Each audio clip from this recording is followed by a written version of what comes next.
आज भाईचारे के इस जहर ने हम सबको खत्म करके रख दिया है। आप यदि सोचते हैं कि अभी तो ये बांग्लादेश में हो रहा है और भारत में ऐसा नहीं होगा, हम सब सुरक्षित हैं, तो ये आप सबका भ्रम है। बांग्लादेश कभी भारत का हिस्सा हुआ करता था। 1971 में जब बांग्लादेश में भुखमरी हुई, जब बांग्लादेश भारत से अलग हुआ, वहां पर रोटी नहीं थी। मुसलमान वहां के दो दो रोटी के लिए मोहताज हो रहे थे। तो ढाका में जो इस्कॉन मंदिर था, वहां के पुजारियों ने, इस्कॉन के लोगों ने न्यूयॉर्क में अपने कार्यक्रम करके कई लाख मिलियन डॉलर रुपया इकट्ठा किया और वहां बांग्लादेश में लाकर के मुस्लिम जो वहां के वासी थे उनको खाना खिलाया। लेकिन जब विद्रोह हुआ तो सबसे पहले इस्कॉन मंदिर को टारगेट बनाया गया और जगन्नाथ की मूर्तियों में आग लगा दी गई, मंदिरों में आग लगा दी गई, सारे पुजारियों को, सारे इस्कॉन के लोगों को जला करके जिंदा राख कर दिया गया। बांग्लादेश में जितने भी वो दंगाई थे आए और देखा कि ये हिंदू है, इसीलिए उनकी दुकानों में, उनके घरों में, उनके आशियानों में आग लगा दी गई। और हमको ऐसा लगता है कि हमारे भाई हैं। गाय को काट करके रोटी के साथ खाने वाले और गाय को अपने घर में बनी पहली रोटी देने वाले कभी भी भाई नहीं हो सकते, कभी भाई नहीं हो सकते। इसलिए ये झूठी दोस्ती और झूठा भाईचारा छोड़िए। यदि ये झूठा भाईचारा हमने नहीं छोड़ा तो भाई हमको चारा बना करके खा जाएगा और हमको पता भी नहीं चलेगा।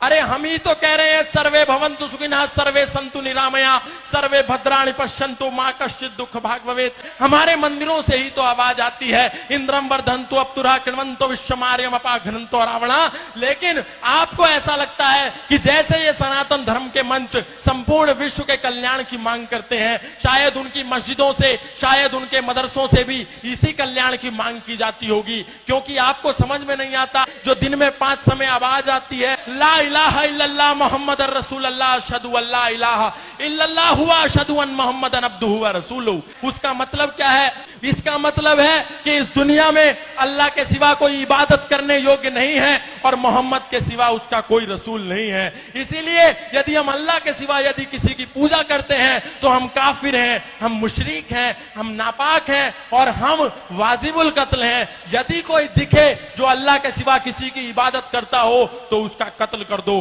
उसका प्रतिकार करो, उस पर पत्थर बरसाओ। और यही होता है जब मर्यादा पुरुषोत्तम श्री राम की शोभा यात्रा लेकर के हम सड़कों से निकलते हैं तो अचानक से मस्जिदों के ऊपर से पत्थरबारी होने लगती है, ऊपर से कांच की बोतलें फेंक दी जाती हैं। इसका तात्पर्य क्या है? हमको लगता है अचानक कैसे हुआ? अचानक नहीं हुआ, आपको तो दिन में 5 बार चेतावनी दी जा रही थी, आप ही नहीं सुन रहे थे। आपको लगता था कि जो हमारी गीता में लिखा है, कई तो ऐसे भी महाज्ञानी हैं जो कहते हैं जो गीता में लिखा है वही कुरान में लिखा है, वही बाइबल में लिखा है। और यही कहते कहते आज हमारे सनातनियों को 10 राज्यों में अल्पसंख्य कर दिया गया। हमारे दिल्ली से 100 किलोमीटर भी दूर नहीं है नूह और मेवात, वहां लोगों की दुकानों को नाम देख देख करके आग के सुपुर्द कर दिया गया, आग लगा दी गई पूरे मोहल्ले में। और ये आगजनी जो आज बांग्लादेश में हो रही है, ऐसी आगजनी प्रत्येक दिन भारत के कई राज्यों में होती है, लेकिन हम सो रहे हैं। हम जय जय श्री राम, जय जय श्री राधे, जय जय श्री कृष्णा के नारे लगाते हैं, लेकिन कभी नहीं देखते कि मर्यादा पुरुषोत्तम श्री राम ने एक महिला के सम्मान के लिए 7 समुंदर पार जाकर के दुनिया का सबसे बड़ा सेतु बना करके 50 किलोमीटर का सेतु बांध करके उस अत्याचारी, उस पापी को मारा। मतलब ये हम सीखते नहीं, केवल सिया राम जय राम जय जय राम और कहानी खत्म, बस।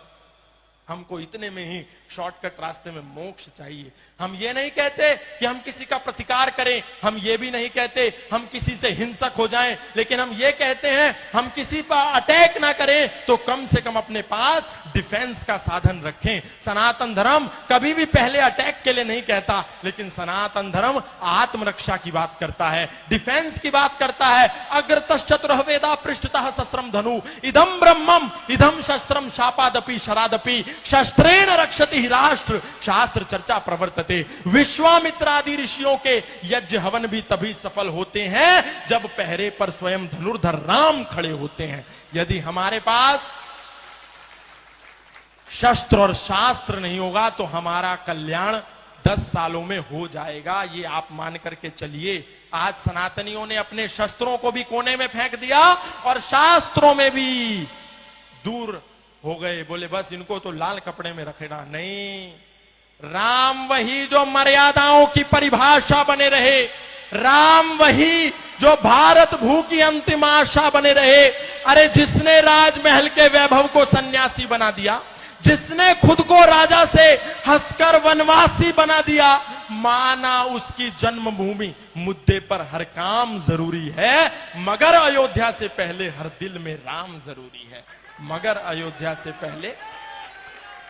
इसलिए संकल्प लेकर के कहिए कि आज के बाद हम जातिवाद नहीं करेंगे। जातिवाद को नहीं छोड़ा तो वही हाल होगा जो बांग्लादेश में हुआ। किसी ने जाकर के नहीं पूछा कि तुम ब्राह्मण हो क्या, तुम जाट हो क्या, तुम गुजर हो क्या, तुम मणिया हो क्या, तुम मारवाड़ी हो क्या, तुम तेली हो क्या, तुम धोबी हो क्या। बांग्लादेश में जितने भी वो दंगाई थे आए और देखा कि ये हिंदू है, फिर वो चाहे जाट था, चाहे गुजर था, चाहे इस्कॉन का था, चाहे आर्यों का था, चाहे राधा स्वामी था, चाहे निरंकारी था, उसने देखा कि ये हिंदू था। इसीलिए उनकी दुकानों में, उनके घरों में, उनके आशियानों में आग लगा दी गई। इसीलिए कुछ दिन के लिए इस जातिवाद के जहर से बाहर निकलिए और एक होकर के सब लोग ओम ध्वज के नीचे आ जाइए। तो एक होकर के ओम ध्वज के नीचे तभी काम बनेगा, क्योंकि वो सब चांद सितारे के नीचे हैं। चाहे बरेलवी हो, चाहे अहमदिया हो, चाहे मोहम्मदी हो, चाहे कुरैशी हो,